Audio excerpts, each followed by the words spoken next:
हरिः ओं श्रीगुरुभ्यो नमः। गुरुब्रह्मा गुरुर्विष्णुः गुरुर्देवो महेश्वरः गुरुसाक्षात् परब्रह्म तस्मै श्रीगुरुवे नमः। गुरुवे सर्वलोकानां भिषजे भवरोगिणां निधये सर्वविद्यानां श्रीदक्षिणामूर्तये नमः। वक्रतुण्डमहाकायकोटिसूर्यसमप्रभा निर्विघ्नं कुरु मे देव सर्वकार्येषु सर्वदा। प्रणो देवी सरस्वती वाजेभिर्वाजिनीवती धीनामविच्यवचु आनो दिवो बृहतः पर्वतादा सरस्वती इशता गन्तुयज्ञं वाग्देव्यै नमः। हरिः ॐ श्रीगुरुभ्यो नमः। ॐ नमो भगवते वासुदेवाय। नारायणः परो व्यक्तादण्डमव्यक्तसम्भवम् अंडस्यान्तश्च मे लोकाः सप्तद्वीपा च ಮೇಧಿನಿ. ಭಗವದ್ಗೀತೆಯ 2ನೇ ಅಧ್ಯಾಯದ 44ನೆಯ ಶ್ಲೋಕದಿಂದ ಇವತ್ತಿನ ಒಂದು ಚಿಂತನೆಯನ್ನ ಮಾಡೋದಕ್ಕೆ ಪ್ರಯತ್ನ ಮಾಡೋಣ. ಭೋಗೈಶ್ವರ್ಯ ಪ್ರಸಕ್ತಾನಾಂ ತಯಾಪಹೃತಚೇತಸಾಂ ವ್ಯವಸಾಯಾತ್ಮಿಕ ಬುದ್ಧಿ ಸಮಾಧೌ ನ ವಿಧೀಯತೆ. ಭೋಗೈಶ್ವರ್ಯ ಪ್ರಸಕ್ತಾನಾಂ, ಯಾರು ಭೋಗದಕ್ಕೆ ಸಂಬಂಧಪಟ್ಟಿರತಕ್ಕಂಥ ಐಶ್ವರ್ಯ ಅಥವಾ ಯಾರು ಭೋಗವನ್ನೇ ಪಡೆಯಬೇಕು ಅಂತ ಒಂದು ಆಸಕ್ತಿ ಇರ್ತಾರೋ, ಆಸಕ್ತಿ ಅಥವಾ ಪ್ರಸಕ್ತಾನಾಂ ಅಂತಂದ್ರೆ ಯಾರು ಅದರಲ್ಲೇ ಹೆಚ್ಚು ಆಸಕ್ತಿಯನ್ನು ಹೊಂದಿರ್ತಾರೋ ಅವ್ರಿಗೇನಾಗತ್ತೆ, ತಯ ಅಪಹೃತ ಚೇತಸಾಂ, ಅಂತಹವ್ರಿಗ ಚೇತಸ ಅಂದ್ರೆ ಅಂತಃಕರಣ ಅಥವಾ ಮನಸ್ಸು ಏನಾಗಿರುತ್ತೆ, ಅಪಹರಣವಾಗಿರುತ್ತೆ. ಅಂದ್ರೆ ಅವ್ರಿಗೆ ಅವರ ಒಂದು ಹಿಡಿತದಲ್ಲಿ ಆ ಅಂತಃಕರಣ ಅಂತಕ್ಕಂಥದ್ದು ಇರೋದಿಲ್ಲ. ಯಾವುದರಲ್ಲಿರೋದಿಲ್ಲ ಅಂದ್ರೆ ವ್ಯವಸಾಯಾತ್ಮಿಕ ಬುದ್ಧಿ ಸಮಾಧೌ ನ ವಿಧೀಯತೆ. ಅಂದ್ರೆ ಅವರಿಗೆ ವ್ಯವಸಾಯಾತ್ಮಿಕವಾದ ಬುದ್ಧಿ ಇಲ್ಲದರಿಂದ ಅವರ ಮನಸ್ಸು ಬಹಳವಾಗಿ ಚಂಚಲವಾಗಿ ಇರತ್ತೆ. ಅವರು ನಿಶ್ಚಯಾತ್ಮಕವಾದಂತಹ ನಿರ್ಧಾರಗಳನ್ನ ತೆಗೆದುಕೊಳ್ಳೋದಕ್ಕೆ ಸಾಧ್ಯ ಆಗೋದಿಲ್ಲ. ಭೋಗ ಅಂತಂದ್ರೆ ಏನಂದ್ರೆ ನಾವು ಉಪಭೋಗಿಸ್ತಕ್ಕಂಥದ್ದೆಲ್ಲ ಭೋಗವೇ. ಅಂದ್ರೆ ಒಂದು ತಿನ್ನೋದಕ್ಕೆ ಯಾರು ಆಸಕ್ತನಾಗಿರ್ತಾರೋ ಅವನಿಗೆ ಒಂದಾದ್ಮೇಲೆ ಒಂದು ಬೇರೆ ಬೇರೆ ಐಟಮ್ಸ್ ತಿನ್ಬೇಕು ಅಂತ ಆಸಕ್ತಿ ಇರುತ್ತೆ. ಅಥವಾ ಪ್ರವಾಸ ಮಾಡಬೇಕು ಅಂತಂದ್ರೆ ಒಂದಾದ್ಮೇಲೆ ಒಂದು ಸ್ಥಳಗಳು ನೋಡಬೇಕು ಅಂತ ಇರುತ್ತೆ. ಅಥವಾ ಒಂದು ಒಡವೆ ವಸ್ತ್ರಗಳಲ್ಲಿ ಹೆಣ್ಣು ಹೊನ್ನು ಮಣ್ಣು ಯಾವ್ದ್ರಲ್ಲಿ ಯಾರಿಗೆ ಆಸಕ್ತಿ ಇರುತ್ತೋ ಇವೆಲ್ಲ ಭೋಗ ವಸ್ತುಗಳು ಅಂತಾನೆ ಹೇಳೋದು. ಈ ಭೋಗ ವಸ್ತುಗಳಲ್ಲಿ ಆಸಕ್ತಿ ಇದ್ದಾಗ ಒಂದಾದ್ಮೇಲೆ ಒಂದರ ಮೇಲೆ ನಮಗೆ ಕಾಮನೆ ಅಂತಕ್ಕಂಥದ್ದು ಉಂಟಾಗತ್ತೆ.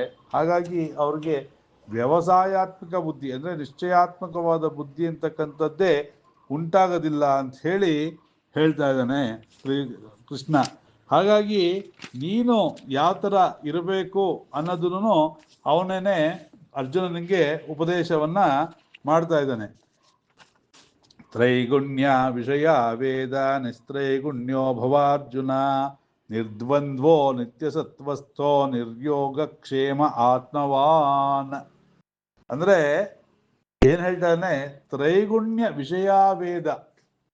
ವೇದದಲ್ಲಿ 2 ಭಾಗವನ್ನ ಮಾಡ್ಯಾರೆ. ವೇದವನ್ನ ಒಂದು ಕರ್ಮಕಾಂಡ ಮತ್ತೆ ಒಂದು ಜ್ಞಾನಕಾಂಡ ಅಂತ 2 ಭಾಗವನ್ನು ಮಾಡಿದಾಗ, ಮೊದಲನೇದರಲ್ಲಿ ಕರ್ಮಕಾಂಡದಲ್ಲಿ ನೀವು ಯಾವುದೇ ಒಂದು ಕರ್ಮವನ್ನು ಮಾಡಿದ್ರೂ ಕೂಡ ಅದಕ್ಕೆ ದ್ವಂದ್ವ ಅಂದ್ರೆ 2 ವಿಧವಾದಂಥ ಫಲ ಉಂಟಾಗತ್ತೆ. ಒಂದು ಪುಣ್ಯದ ಉಂಟಾಗತ್ತೆ, ಇನ್ನೊಂದು ಪಾಪ ಉಂಟಾಗತ್ತೆ.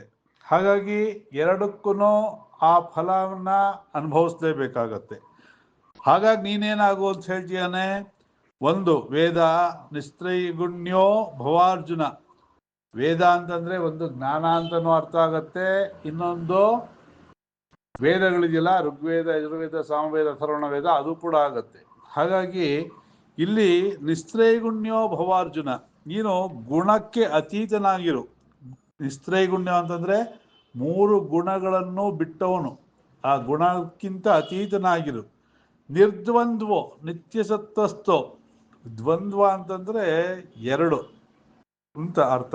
ದ್ವಂದ್ವ ಅಂದ್ರೆ 2, ಮಾಡ್ಲೋ ಬೇಡವೋ, ಹೋಗ್ಲೋ ಬೇಡವೋ, ತಿನ್ಲೋ ಬೇಡವೋ, ಪಾಠ ಕೇಳಲೋ ಬೇಡವೋ, ಯಾವುದೇ ವಿಚಾರ ಒಂದು ವಿಚಾರಕ್ಕೆ 2 ಯೋಚನೆ ಬಂತು ಅಂದ್ರೆ ಅಲ್ಲಿ ದ್ವಂದ್ವ ಅಂತ ಹೇಳಿ ಅದಕ್ಕೆ ಹೆಸರು.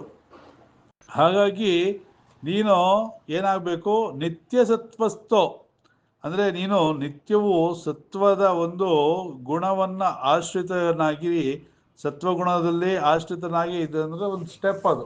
ಆ ಸತ್ವಗುಣಕ್ಕಿಂತನೂ ಗುಣ ಅಂದ್ರೆ ಸತ್ವಗುಣನೂ ಒಂದು, ಗುಣಗಳು ಅಂದ್ರೆ 3 ತರ ಗುಣ ಇದೆ. ಒಂದು ಸತ್ವಗುಣ, ರಜೋಗುಣ, ತಮೋಗುಣ. ಹಾಗಾಗಿ ಆ ಸತ್ವಗುಣವನ್ನು ಆಶ್ರಯಿಸಬೇಕು. ಈ ಒಂದು ಕಲಿಗಾಲದ ಪ್ರಭಾವದಿಂದ ನಾವೆಲ್ಲ ಏನಾಗಿದ್ದೀವಿ ಅಂತಂದ್ರೆ, ನಾವೆಲ್ಲ ಹೆಚ್ಚು ಲೋಭಿಗಳಾಗಿದ್ದೀವಿ. ಅಂದ್ರೆ ರಜೋಗುಣ ಅಂತಕ್ಕಂಥದ್ದು ಆಧಿಕ್ಯವಾಗಿದೆ. ಅದನ್ನ ಬಿಟ್ಟು ನೀನು ಸತ್ವಗುಣ ಅಂದ್ರೆ ಎಲ್ಲರಲ್ಲೂ ಸಮಾನವಾದಂತಹ ದೃಷ್ಟಿ, ಸಮಭಾವವನ್ನು ಹೊಂದಬೇಕು. ಇನ್ನೊಬ್ಬಗೆ ನೋವಾದ್ರೆ ನನಗೂ ನೋವಾಗತ್ತೆ, ಅಥವಾ ಅವನಿಗೆ ನೋವು ಮಾಡಬಾರ್ದು. ಯಾಕೆಂದ್ರೆ ಅವನಿಗೆ ನನಗೆ ಎಷ್ಟು ನೋವಾಗುತ್ತೋ ಅಷ್ಟೇ ನೋವು ಅವನಿಗೂ ಆಗತ್ತೆ ಅಂತಕ್ಕಂತಹ ಈ ಒಂದು ಸಾತ್ವಿಕ ಮನೋಭಾವನೆಯನ್ನ ಇಟ್ಕೊಳ್ಬೇಕು ನೀನು ಅಂತ ಹೇಳ್ತಾ ಇದ್ದಾನೆ. ಮುಂದೆ ನಿರ್ಯೋಗ ಕ್ಷೇಮ ಆತ್ಮವಾನ್. ನಿರ್ಯೋಗ, ಯೋಗ ಅಂತಂದ್ರೆ ಏನೋ, ಯೋಗ ಅಂತಕ್ಕಂಥದ್ದು ಯುಜ್ ಅನ್ನೋ ಪದದಿಂದ, ಯುಜ್ ಅಂದ್ರೆ ಸಂಯೋಜನೆ ಮಾಡು, ಸೇರಿಸು ಅಂತ ಹೇಳಿ. ಯೋಗ ಅಂತಂದ್ರೆ ನಮಗೆ ಸಿಕ್ಕದೇ ಇದ್ದಿದ್ದು ಸಿಕ್ಕದಾಗ ಅದಕ್ಕೆ ಯೋಗ ಅಂತ ಹೇಳಿ ಹೇಳ್ತಾ ಇದ್ದಾರೆ. ಅಪ್ರಾಪ್ತವಾದಂಥದ್ದು ಪ್ರಾಪ್ತವಾದಾಗ ಅದಕ್ಕೆ ಯೋಗ ಅಂತ ಹೇಳಿ ಹೆಸರು ಹೇಳ್ತಾ ಇದ್ದಾರೆ. ಮತ್ತೆ ಕ್ಷೇಮ, ಕ್ಷೇಮ ಅಂತಂದ್ರೆ ಏನೋ, ಯಾವುದು ಸಿಕ್ಕಿದೆಯೋ ಅದನ್ನ ಕಾಪಾಡ್ಕೊಳ್ಳೋದು ಕ್ಷೇಮ. ನೀನು ಯೋಗದ ಬಗ್ಗೆ ಏನು ಅಂದ್ರೆ ಪಡೆಯಲಾರದ್ದು ಅಂದ್ರೆ ಸಿಕ್ಕದೇ ಇರೋದನ್ನ ಸಿಗೋದ್ರ ಬಗ್ಗೆ ಆಗ್ಲಿ, ಸಿಕ್ಕಿರೋದನ್ನ ಉಳಿಸ್ಕೊಳ್ಳೋದ್ರ ಬಗ್ಗೆ ಆಗ್ಲಿ ಯೋಚನೆ ಮಾಡ್ದೇನೆ ನೀನು ಆತ್ಮವಾನಾಗೋ. ಆತ್ಮವಾನಾಗೋ ಅಂತಂದ್ರೇನ, ಅಪ್ರಮತ್ತನಾಗಿ ಅಂದ್ರೆ ಯಾವುದೇ ಒಂದು ಲೋಭಕ್ಕೆ ಒಳಗಾಗ್ದೇನೆ ನೀನು ಕೇವಲ ಆತ್ಮಚಿಂತನೆಯನ್ನ ಮಾಡಿಕೊಂಡು ಇರೋ ಅಂತ ಹೇಳಿ ಹೇಳ್ತಾ ಇದ್ದಾನೆ. ಹಾಗಾದ್ರೆ ಲೌಕಿಕ ವ್ಯವಹಾರ ಹೇಗೆ ನಡೆಯುತ್ತೆ ಅಂತ ಒಂದೇನಾದ್ರು ಪ್ರಶ್ನೆ ಬಂದಿದ್ದೇ ಆಯ್ತು ಅಂದ್ರೆ, ಅನನ್ಯಾಶ್ಚಿಂತೆಯಂತೋ ಮಾಂ ಯೇ ಜನ ಪರ್ಯುಪಾಸತೆ ತೇಷಾಂ ನಿತ್ಯಾಭಿಯುಕ್ತಾನಾಂ ಯೋಗಕ್ಷೇಮಂ ವಹಾಮ್ಯಹಂ. ಹೇಗೆ ಹುಟ್ಟಿಸಿದ ದೇವ್ರಿಗೆ ಹುಲ್ ಮೇಯಿಸೋದು ಗೊತ್ತಿದೆ ಅಂತ ಒಂದು ಗಾದೆ ಮಾತಿದೆಯೋ, ಹಾಗೆ ಯಾರು ಪರಮಾತ್ಮನ ಧ್ಯಾನದಲ್ಲಿ ಇರ್ತಾನೋ, ಅಂದ್ರೆ ಬರೀ ಲೌಕಿಕವಾದ ಜನಗಳಿಗೆ ತೃಪ್ತಿಪಡಿಸೋಕ್ಕಲ್ಲ, ಅಂತರಾಳದಿಂದ ಯಾರು ಇರ್ತಾರೋ ಅಂತಹವರ ಯೋಗಕ್ಷೇಮವನ್ನೆಲ್ಲವನ್ನು ನಾನು ನೋಡ್ಕೊಳ್ತೀನಿ ಅಂತ ಹೇಳಿ ಶ್ರೀಕೃಷ್ಣ ಹೇಳ್ತಾ ಇದ್ದಾನೆ. ಹಾಗಾಗಿ ನಾವು ಇಲ್ಲಿ ಗುಣ ಅತೀತರಾಗಿರ್ಬೇಕು ಅನ್ನೋದನ್ನ ಈ ಶ್ಲೋಕದಲ್ಲಿ ಹೇಳ್ತಾ ಇದ್ದಾನೆ. ಮುಂದಿನ ಶ್ಲೋಕದಲ್ಲಿ ಹೇಳ್ತಾನೆ, ಯಾವಾನರ್ಥ ಉದಪಾನೆ ಸರ್ವತಃ ಸಂಪ್ಲುತೋದಕೆ ತಾವಾನ್ ಸರ್ವೇಷು ವೇದೇಶು ಬ್ರಾಹ್ಮಣಸ್ಯ ವಿಜಾನತಃ. ಯಾವಾನ್ ಅರ್ಥ ಉದಪಾನೆ. ಅರ್ಥ ಅಂತಂದ್ರೆ ಇದಕ್ಕೆ ಅನೇಕವಾದ ಅರ್ಥ ಇದೆ, ಮೀನಿಂಗ್ ಇದೆ. ಅರ್ಥ ಅಂದ್ರೆ ಒಂದು ಮೀನಿಂಗ್ ಅಂತ ತಗೊಳ್ಬೋದು, ಒಂದು ಧನ ಅಂತ ತಗೊಳ್ಬೋದು, ಪ್ರಯೋಜನ ಅಂತ ತಗೊಳ್ಬೋದು. ಇಲ್ಲಿ ಪ್ರಯೋಜನ ಅಂತ ತಗೊಳ್ಬೇಕು. ಉದಪಾನೆ ಸರ್ವತಃ. ಉದಪಾನೆ ಅಂತಂದ್ರೆ ಕೂಪ, ತಟಾಕಾದಿ ಅನೇಕ. ಕೂಪ ಅಂದ್ರೆ ಬಾವಿ, ಕಲ್ಯಾಣಿ, ಕೆರೆ, ಕಟ್ಟೆ ಇತ್ಯಾದಿಗಳೆಲ್ಲ ಏನಿದೆಯಲ್ಲ ಅದರಲ್ಲಿ ಸರ್ವತಃ ಸಂಪ್ಲುತೋದಕ್ಕೆ, ಇವೆಲ್ಲದರಲ್ಲೂ ಇರ್ತಕ್ಕಂತಹದ್ದು ನೀರು ಅಂತಕ್ಕದ್ರಿಂದ ನಮಗೆ ಏನು ಪ್ರಯೋಜನ ಆಗುತ್ತೆ ಅನ್ನೋದು ನಮಗೆಲ್ಲ ಗೊತ್ತಿದೆ ಅಲ್ವಾ. ನೀರಿಂದನೇ ನಮಗೆ ಸ್ನಾನ ಮಾಡೋದಕ್ಕೆ, ಅಡುಗೆ ಮಾಡೋದಕ್ಕೆ, ಪ್ರತಿಯೊಂದಕ್ಕೂ ಬಟ್ಟೆ ಒಗೆಯೋದಕ್ಕಿರ್ಬೋದು, ಎಲ್ಲದಕ್ಕೂ ನೀರು ಅವಶ್ಯಕ. ಅಂದರೆ ಕೂಪ ತಟಾಕದಲ್ಲಿರ್ತಕ್ಕಂತಹ ನೀರಿಂದ ನಮಗೆ ಏನು ಪ್ರಯೋಜನ ಆಗುತ್ತೋ ಅದೇ ರೀತಿಯಾಗಿ ತಾವಾನ್ ಸರ್ವೇಷು ವೇದೇಶು ಬ್ರಾಹ್ಮಣಸ್ಯ ವಿಜಾನತಃ. ಯಾರು ವೇದಗಳಲ್ಲಿ ಇರ್ತಕ್ಕಂತಹ ತತ್ವವನ್ನು ತಿಳ್ಕೊಂಡಿರ್ತಾನೋ, ಅಂದ್ರೆ ಕರ್ಮಕಾಂಡದಲ್ಲಿ ಮಾಡಿದಂತಹ ಫಲಗಳು ಶಾಶ್ವತ ಅಲ್ಲ, ಅವು ತಾತ್ಕಾಲಿಕ. ಯಾಕೆಂದ್ರೆ ಅದು ಫಲವನ್ನು ಕೊಟ್ಟ ಮೇಲೆ ಅದು ಮುಗಿದೋಗುತ್ತೆ, ಎಕ್ಸ್ಪೈರಿ ಡೇಟ್ ಇದೆ ಅದಕ್ಕೆ ಕರ್ಮಕಾಂಡಕ್ಕೆ. ಜ್ಞಾನಕಾಂಡಕ್ಕೆ ಹಾಗಲ್ಲ, ಅದಕ್ಕೆ ಎಕ್ಸ್ಪೈರಿ ಡೇಟ್ ಅನ್ನೋದೇ ಇಲ್ಲ. ಅದು ಯಾವಾಗಲೂ ಇರ್ತಕ್ಕ, ಒಂದು ಸತಿ ಸರಿಯಾದಂತಹ ಜ್ಞಾನ ಉಂಟಾಯ್ತು ಅಂದ್ರೆ ಅವನು ಸದಾ ಆನಂದವನ್ನೇ ಹೊಂತಾನೆ ಅಂತ ಹೇಳಿ ಶಾಸ್ತ್ರ ಹೇಳ್ತಾ ಇದೆ. ಸತ್ ಚಿತ್ ಆನಂದ, ಸಚ್ಚಿದಾನಂದ ಅಂತ ಹೇಳಿ. ಹಾಗಾಗಿ ಜ್ಞಾನಕಾಂಡವನ್ನ ಉಪಾಸನೆಯನ್ನ ಮಾಡ್ತಾರೆ. ಜ್ಞಾನಕಾಂಡಕ್ಕೆ ಹೆಚ್ಚಾಗಿ ಅದಕ್ಕೆ ಪ್ರಾಶಸ್ತ್ಯವನ್ನ ಕೊಡಬೇಕು ಅಂತಕ್ಕಂಥದ್ದನ್ನೇ ಹೇಳ್ತಾ ಇರೋದಿಲ್ಲಿ. ಕರ್ಮಣ್ಯೇವ ಅಧಿಕಾರಸ್ಥೆ ಮಾ ಫಲೇಶು ಕದಾಚನ ಮಾ ಕರ್ಮ ಫಲ ಹೇತುರ್ಭೂ ಮಾ ತೇ ಸಂಗೋಸ್ತ್ವ ಕರ್ಮಣಿ. ಕರ್ಮಣ್ಯೇ ಕರ್ಮಣಿ ಏವ ಅಧಿಕಾರ ಆಸ್ತೆ ಮಾ ಫಲೇಶು ಕದಾಚನ. ಕರ್ಮದಲ್ಲಿ ಮಾತ್ರ ನಿನಗೆ ಅಧಿಕಾರ. ಕರ್ಮಣಿ ಏವ ಅಧಿಕಾರಸ್ತೆ. ಕರ್ಮದಲ್ಲಿ ಮಾತ್ರ ನಿನಗೆ ಅಧಿಕಾರವನ್ನು ಇರಲಿ. ಅಂದ್ರೆ ನಿನ್ನ ಕರ್ಮವನ್ನು ಮಾತ್ರ ಮಾಡೋ. ಮಾ ಫಲೇಶು ಕದಾಚನ. ಮಾ ಅಂತಂದ್ರೆ ಬೇಡ ಅನ್ನೋ ಅದ್ರ ಅರ್ಥದಲ್ಲಿ ನೆಗೆಟಿವ್. ಮಾ ಅಂದ್ರೆ ಬೇಡ. ಫಲೇಶು ಕದಾಚನ, ಯಾವತ್ತು ನಿನಗೆ ಆ ಕರ್ಮ ಮಾಡಿದ ಫಲದ ಅಪೇಕ್ಷೆ ಉಂಟಾಗದೆ ಇರಲಿ. ಮಾ ಕರ್ಮ ಫಲ ಹೇತುರ್ ಭೂರ್ಮ. ಆ ಒಂದು ಕರ್ಮದ ಫಲಕ್ಕೆ ಹೇತು ನೀನು ಆಗದೆ ಇರು. ಯಾಕೆಂದ್ರೆ ಹೇತು ಅಂತಂದ್ರೆ ಕಾರಣ. ಅಂದ್ರೆ ಈ ಕರ್ಮವನ್ನ ನಾನು ಮಾಡಿದೆ ಅಂತ ಹೇಳಿ ಇನ್ನು ಮನಸ್ಸಿಟ್ಕೊಂಡ್ರೆ ಅದಕ್ಕೆ ಫಲ ಅಂತಕ್ಕಂಥದ್ದು ನಿನಗೆ ಬಂದೇ ಬರುತ್ತೆ. ತೇ ಸಂಗೋಸ್ತ ಕರ್ಮಣಿ. ನೀನು ಅಕರ್ಮದಲ್ಲಿ ನಿನ್ನ ಮನಸ್ಸು ಸಂಘವನ್ನು ಹೊಂದದೇ ಇರಲಿ. ಅಂದ್ರೆ ನೀನು ಹೇಗಿದ್ರು ಕರ್ಮವನ್ನು ಮಾಡಿ ಫಲವನ್ನು ಅಪೇಕ್ಷೆ ಪಡೋದು ಬೇಡ ಅಂತಂದ್ರೆ ಕರ್ಮವನ್ನು ಮಾಡೋದು ಬೇಡ ಅಂತಕ್ಕಂತಹ ಒಂದು ಬುದ್ಧಿ ನಿನಗೆ ಉಂಟಾಗದೆ ಇರಲಿ ಅಂತ ಹೇಳಿ ಹೇಳ್ತಾ ಇದ್ದಾನೆ. ಯೋಗಸ್ಥ ಕುರು ಕರ್ಮಾಣಿ ಸಂಗಂ ತ್ಯಕ್ತ್ವಾ ಧನಂಜಯ ಸಿದ್ಧ ಸಿದ್ಧ್ಯೋ ಸಮೋ ಭೂತ್ವ ಸಮತ್ವಂ ಯೋಗ ಉಚ್ಯತೆ. ಹೇ ಧನಂಜಯ, ನೀನು ಯೋಗಸ್ಥನಾಗಿ ಕುರುಕರ್ಮಾಣಿ ಅಂದ್ರೆ ಯೋಗವನ್ನ ಅನುಸರಿಸಿ ಯೋಗ ಮಾರ್ಗದಲ್ಲಿ ಇದ್ದುಕೊಂಡು ಅಥವಾ ನಿನ್ನ ಮನಸ್ಸು ಯೋಗದಲ್ಲಿ ಇದ್ದುಕೊಂಡು ಕರ್ಮವನ್ನು ಮಾಡಿ ಸಂಗಂ ತ್ಯಕ್ತ್ವ, ಯಾವ್ದ್ರ ಸಂಘವನ್ನ ಬಿಟ್ಟು ಅದರ ಫಲದ ಸಂಘವನ್ನು ಅದರ ಆಸೆಯನ್ನ ಬಿಟ್ಟು ಸಿದ್ಧ ಸಿದ್ಧ್ಯೋ ಸಿದ್ಧಿಯ ಅಸಿದ್ಧ್ಯೋ ಇದನ್ನು ಬಿಡಿಸ್ಕೊಂಡಾಗ ಸಿದ್ಧ ಅಸಿದ್ಧ್ಯೋ ಸಿದ್ಧಿ ಆಗತ್ತೋ ಸಿದ್ಧಿ ಆಗಲ್ವೋ ಅನ್ನೋದನ್ನ ಕೂಡ ನಿನ್ನ ಮನಸ್ಸಿನಲ್ಲಿ ಇಟ್ಕೊಳ್ದೇನೆ ಎರಡರ ಬಗ್ಗೆನೂ ಯೋಚನೆ ಇಲ್ದೇನೆ ಸಮೋಭೂತ್ವ ಸಮತ್ವಂ ಯೋಗ ಉಚ್ಯತೆ. ನೀನು ಎರಡರಲ್ಲೂ ಸಮಾನವಾದಂತಹ ಮನಸ್ಸನ್ನ ಇಟ್ಕೊಂಡೈತೆ ಆದ್ರೆ ಇದಕ್ಕೆ ಸಮತ್ವ ಅಥವಾ ಯೋಗ ಅಂತ ಹೇಳಿ ಹೇಳ್ತಾರೆ. ಸಮತ್ವಂ ಯೋಗ ಉಚ್ಯತೆ. ಈ ಸಮತ್ವವನ್ನೇ ಯೋಗ ಅಂತ ಹೇಳಿ ಹೇಳ್ತಾ ಇದ್ದಾರೆ. ಹಾಗಾಗಿ ನೀನು ಯಾತಕ್ಕೆ ಇದನ್ನ ನಾವು ಲೈಫಲ್ಲಿ ಯಾವ ಥರ ಅಪ್ಲೈ ಮಾಡ್ಕೊಳ್ಬೇಕು ಅಂತಂದ್ರೆ, ಇವಾಗ ಯಾರಿಗೋ ಒಂದು ಸಹಾಯ ಮಾಡ್ತೀವಿ, ಅವ್ರು ನಮಗೆ ಸಹಾಯ ಮಾಡ್ತಾರೋ ಇಲ್ವೋ ಅಂತಕ್ಕಂಥ ಯೋಚನೆ ಇರಬಾರ್ದು. ಮಕ್ಕಳಿರ್ತಾರೆ, ಅವ್ರಿಗೆ ನಾವು ವಿದ್ಯಾಭ್ಯಾಸ ಕೊಡೋದು, ಅವ್ರಿಗಿನ್ನ ನೋಡ್ಕೊಳ್ಳೋದು, ಸಾಕು ಸಲಹೆ ಮಾಡತಕ್ಕಂಥದ್ದು ಕರ್ತವ್ಯ ನಮ್ಮದು. ನಾಳೆ ನಮ್ಗೆ ವಯಸ್ಸಾದಾಗ ಅವ್ರು ನೋಡ್ಕೊಳ್ತಾರೆ ಅಂತ ಆಸೆ ಇಟ್ಕೊಂಡು ಅವ್ರು ನೋಡ್ಕೊಳ್ದೇ ಇದ್ರೆ ದುಃಖ ಹೆಚ್ಚು. ಆದರೆ ನಾವು ಮಕ್ಕಳಿಗೆ ಜನ್ಮವನ್ನು ಕೊಟ್ಟಿದ್ದೀವಿ, ನಾವು ಅವ್ರನ್ನ ನೋಡ್ಕೊಳ್ಬೇಕು, ನಮ್ಮ ಕರ್ತವ್ಯ. ಅವ್ರು ನೋಡ್ಕೊಳ್ಳಿ ಬಿಡ್ಲಿ ಅಂತ ಇದ್ದಾಗ ನಮಗೆ ದುಃಖ ಕಡಿಮೆ. ಯಾರಿಗೋ ಸ್ನೇಹಿತರಿಗೆ ನಾವೇನೋ ಸಹಾಯ ಮಾಡ್ತೀವಿ, ಅವ್ರು ಮಾಡ್ತಾರೆ ಅಂತ ಮನಸ್ಸಲ್ಲಿ ಇಟ್ಕೊಂಡು ಅವ್ರು ಮಾಡ್ತಿದ್ರೆ ನೋವು ಜಾಸ್ತಿ. ಆದರೆ ನಾವು ನಿರೀಕ್ಷಣೆ ಮಾಡದೇ ಇದ್ದಾಗ ಅವ್ರೇನಾದ್ರು ಸಹಾಯ ಮಾಡದೇ ಇದ್ರೆ ಅದಕ್ಕೆ ಸುಖ ಅಥವಾ ಸಂತೋಷ ಹೆಚ್ಚು. ಹಾಗಾಗಿ ನಾವು ಯಾವುದೋ ಒಂದು ಕರ್ಮವನ್ನ ಮಾಡಿದಾಗ ಸಿದ್ಧಿ ಆಗುತ್ತೋ ಸಿದ್ಧಿ ಆಗಲ್ವೋ ಅಂತಕ್ಕಂಥದ್ದನ್ನ ಯೋಚನೆ ಇಟ್ಕೊಂಡು ನಾವು ಕೆಲಸ ಮಾಡ್ತಾ ಹೋದಾಗ ಅದರ ಒಂದು ರಿಸಲ್ಟ್ ಕೂಡ ಕಡಿಮೆನೆ. ಯಾಕೆ, ನಾವು ಅರಮನಸ್ಸಿಂದ ಮಾಡ್ತೀವಿ ಅಥವಾ ದ್ವಂದ್ವದಿಂದ ಮಾಡ್ತೀವಿ. ಸಕ್ಸಸ್ ಆಗುತ್ತೋ ಸಕ್ಸಸ್ ಆಗಲ್ವೋ ಅನ್ನೋದು ದ್ವಂದ್ವ, ಅಥವಾ ನಾನು ಮಾಡಬಲ್ಲೆನೆ ಅನ್ನೋ ಒಂದು ಸಂದೇಹ ಇಟ್ಕೊಂಡು ಮಾಡೋದು ಕೂಡ ದ್ವಂದ್ವವೇ. ಹಾಗಾಗಿ ಅದರ ಫಲ ಕೂಡ ಪೂರ್ಣವಾಗಿ ಇರೋದಿಲ್ಲ. ಹಾಗಾಗಿ ಇದನ್ನ ನಾನು ಮಾಡ್ತೀನಿ ಅನ್ನೋಂಥ ಒಂದು ನಿಶ್ಚಯವಾದಂತಹ ಬುದ್ಧಿ ಇಟ್ಕೊಂಡು ನಾವು ಕಾನ್ಫಿಡೆನ್ಸ್ ಅಂತ ಏನು ಹೇಳ್ತೀವಿ ಇಂಗ್ಲಿಷ್ನಲ್ಲಿ,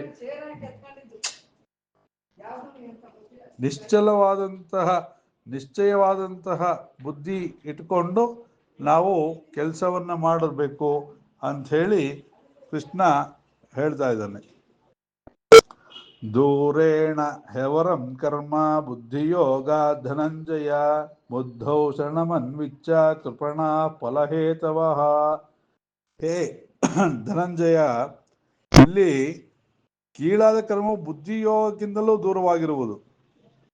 ನೀನು ಮಾಡ್ತಕ್ಕಂತಹ ಕರ್ಮ ನಿಕೃಷ್ಟವಾಗಿದ್ರೆ ಅದರ ಫಲ ಏನಾಗತ್ತೆ, ಮರಣಕ್ಕೆ, ಜನ್ಮ ಮರಣಾದಿಗಳಿಗೆ ಹೇತು ಆಗತ್ತೆ. ಅಂದ್ರೆ ನೀನು ಕರ್ಮವನ್ನ ಮಾಡಿದಾಗ ಅದು ಬುದ್ಧಿಯಿಂದ ಕೂಡಿ ಇದ್ದಂತಹ ಕರ್ಮ ಏನಾಗತ್ತೆ, ಜನ್ಮ ಮರಣಗಳಿಗೆ ಕಾರಣವಾಗುತ್ತೆ. ಬುದ್ಧೌ ಶರಣಮನ್ವಿಚ್ಛ ಕೃಪಣಾಹ ಫಲಹೇತವಃ. ನಿನಗೆ ಆ ಫಲದಲ್ಲಿ ಕರ್ಮ ಫಲದಲ್ಲಿ ಅಪೇಕ್ಷೆ ಇಲ್ಲದೇನೆ ಕೆಲಸವನ್ನ ಮಾಡಿದಾಗ ಏನಾಗತ್ತೆ, ಈ ಜನ್ಮ ಮರಣಗಳು ಈ ಕಾರಣ ಉಂಟಾಗೋದಿಲ್ಲ. ಹಾಗಾಗಿ ತತ್ ಬುದ್ಧೋ ತತ್ಪರಿ ಪಾಕಜಾಯಾಮ್, ಬುದ್ಧಿಯನ್ನ ಪರಿಪಕ್ವವನ್ನಾಗಿ ಮಾಡಿಕೊಂಡು ಸಾಂಖ್ಯ ಬುದ್ಧಿಯನ್ನು ಹೊಂದಿ ನೀನು ಕೆಲಸವನ್ನ ಮಾಡು ಅಂತ ಹೇಳಿ ಹೇಳ್ತಾ ಇದ್ದಾನೆ. ಬುದ್ಧಿಯುಕ್ತೋ ಜಹಾತೀಹ ಉಭೇ ಸುಕೃತ ದುಷ್ಕೃತೆ ತಸ್ಮಾದ್ ಯೋಗಾಯ ಯುಜ್ಯಸ್ವ ಯೋಗ ಕರ್ಮಸು ಕೌಶಲಂ. ಬುದ್ಧಿಯುಕ್ತೋ ಜಹಾತೀಹ, ಬುದ್ಧಿಯಿಂದ ನೀನು ಕೂಡಿ ಏನ್ ಮಾಡಬೇಕು, ಬುದ್ಧಿಯುಕ್ತೋ ಜಹಾತೀಹ ಉಭೇ ಸುಕೃತ ಸುಕೃತ ದುಷ್ಕೃತೆ, ಸುಕೃತದಲ್ಲಿ ಮತ್ತು ದುಷ್ಕೃತದಲ್ಲಿ ಅಂದ್ರೆ ಪಾಪ ಪುಣ್ಯಗಳಲ್ಲಿ ನೀನು ಬುದ್ಧಿಯನ್ನ ತ್ಯಾಗವನ್ನು ಮಾಡಿ. ಯಾಕೆಂದ್ರೆ ನೀನು ಪಾಪ ಪುಣ್ಯಗಳಲ್ಲಿ ಬುದ್ಧಿಯನ್ನ ಇಟ್ಕೊಂಡು ಕೆಲಸವನ್ನ ಮಾಡಿದ್ರೆ ಅದು ಕೆಲಸ ಸರಿಯಾದ ರೀತಿಯಲ್ಲಿ ಯಶಸ್ಸು ಹೊಂದಲ್ಲ, ನಾಶ ಆಗತ್ತೆ. ಜಹಾತಿ ಇಹ, ಜಹಾತಿ ಅಂದ್ರೆ ನಾಶ ಆಗತ್ತೆ, ಅಥವಾ ಅದು ಪರಿತ್ಯಜತಿ, ಅದನ್ನ ಬಿಟ್ಟು ನೀನು ಏನ್ ಮಾಡಬೇಕು, ತಸ್ಮಾತ್ ಯೋಗಾಯ ಯುಜ್ಯಸ್ವ, ಯೋಗದಿಂದ ಮನಸ್ಸನ್ನ ಕೆಲಸದಲ್ಲಿ ಯೋಜನೆ ಮಾಡಿ, ಯೋಗ ಕರ್ಮಸು ಕೌಶಲಂ, ಈ ಯೋಗ ಅಂತಕ್ಕಂಥದ್ದು ಏನಾಗತ್ತೆ, ಕರ್ಮಸು ಕೌಶಲಂ ತದ್ಹಿ ಕೌಶಲಂ ಯದ್ ಬಂಧನ. ನಿನಗೆ ಕೆಲಸದಲ್ಲಿ ಕೌಶಲ್ಯ ಇತ್ತು ಅಂತಂದ್ರೆ, ಕರ್ಮದಲ್ಲಿ ನೀನು ಮನಸ್ಸನ್ನ ಇಟ್ಟು ಮಾಡ್ತು ಅಂತಂದ್ರೆ ಕೌಶಲ ಅಂದ್ರೆ ಅದು ಚೆನ್ನಾಗಿ ಆಗೇ ಆಗತ್ತೆ.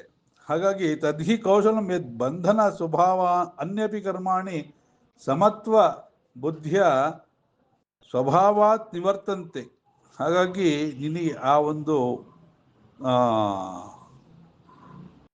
ಬಂಧನ ಅಂತಕ್ಕಂಥದ್ದು ನಾಶ ಹೊಂದಿ, ಆ ಕರ್ಮದ ಫಲದಲ್ಲಿ ಬಂಧನ ಅಂತಕ್ಕಂಥದ್ದು ನಾಶ ಹೊಂದಿ ಕರ್ಮದಲ್ಲಿ ಕೌಶಲ್ಯವನ್ನ ಹೊಂದು ಅಂತ ಹೇಳಿ ಹೇಳ್ತಾ ಇದ್ದಾನೆ. ಇಲ್ಲಿ ಕೃಪಣರು ಏನು ಮಾಡ್ತಾರೆ, ಫಲವನ್ನ ಅಪೇಕ್ಷೆ ಪಟ್ಕೊಂಡೇ ಕೆಲಸವನ್ನ ಮಾಡ್ತಾರೆ. ನಿನಗೆ ಅಂತಹ ಒಂದು ಬುದ್ಧಿ ಉಂಟಾಗದೇ ಇರಲಿ ಅಂತ ಹೇಳಿ ಶ್ರೀಕೃಷ್ಣ ಹೇಳ್ತಾ ಇದ್ದಾನೆ. ಅಂದ್ರೆ ನಾವು 3 ಥರ ಗುಣಗಳು ಹೇಳಿದ್ನಲ್ಲ, ಅದರಲ್ಲಿ ತಾಮಸಿಗಳು ಬೇರೆಯವ್ರ ನಾಶ ಆದ್ರೂ ಪರವಾಗಿಲ್ಲ, ನಾವು ಚೆನ್ನಾಗಿರ್ಬೇಕು ಅಂತಕ್ಕಂಥದ್ದು ಯೋಚನೆ ಮಾಡ್ತಾರೆ. ಇಲ್ಲಿ ರಜೋಗುಣವನ್ನು ಹೊಂದಿದ್ದವರು ತಮಗೆ ಎಲ್ಲವೂ ಬೇಕು ಅಂತಕ್ಕಂಥದ್ದು ಕೃಪಣರಾಗಿರ್ತಾರೆ.